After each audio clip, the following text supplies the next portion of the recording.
Hello everybody, আসসালামু আলাইকুম। আজকে আমি 5টি চমৎকার স্ট্রাকচার নিয়ে আলোচনা করব, যেগুলো দিয়ে চাইলে আমরা হাজার হাজার সেন্টেন্স মেক করতে পারবো। Okay, going for the first one.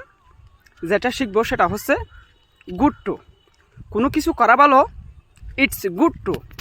যেমন ইংরেজি শেখা ভালো, it's good to learn English. It's good to learn English. বই পড়া ভালো, it's good to read book. It's good to read বুক। বাবা মাকে সাহায্য করা ভালো, it's good to help parents. It's good to help parents. Second যেটা আমরা শিখব সেটি হচ্ছে কোনো কিছু করা দরকার বা প্রয়োজন, তখন আমরা ইউজ করব নিড টু। যেমন আমার ইংরেজি শেখা প্রয়োজন, I need to learn English. I need to learn English.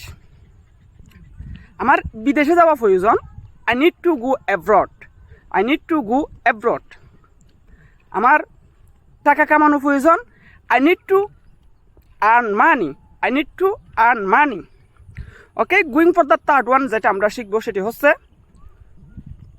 কোনো কিছু বাধ্যতামূলক কোনো কিছু করতে হলে তখন আমরা ইউজ করব হ্যাভ টু। যেমন আমাকে ইংরেজি শিখতেই হবে, I have to learn English. I have to learn English. আমাকে বিদেশ যেতেই হবে, I have to go abroad. I have to go abroad. আমাকে টাকা কামাই করতেই হবে, I have to earn money. I have to earn money. আমাকে নামাজ পড়তেই হবে, I have to perform prayer. I have to perform prayer. Okay, going for the fourth one যেটা আমরা শিখবো সেটি হচ্ছে কোনো কিছু করতে ভালোবাসলে তখন আমরা ইউজ করব লাভ টু। যেমন আমি ইংরেজি শিখতে ভালোবাসি, I love to learn English. I love to learn English. আমি বই পড়তে ভালোবাসি, I love to read book. I love to read বুক। আমি গল্প করতে ভালোবাসি, I love to gossip. I love to gossip. And going for the last one যেটা আমরা শিখবো সেটি হচ্ছে উইশ টু।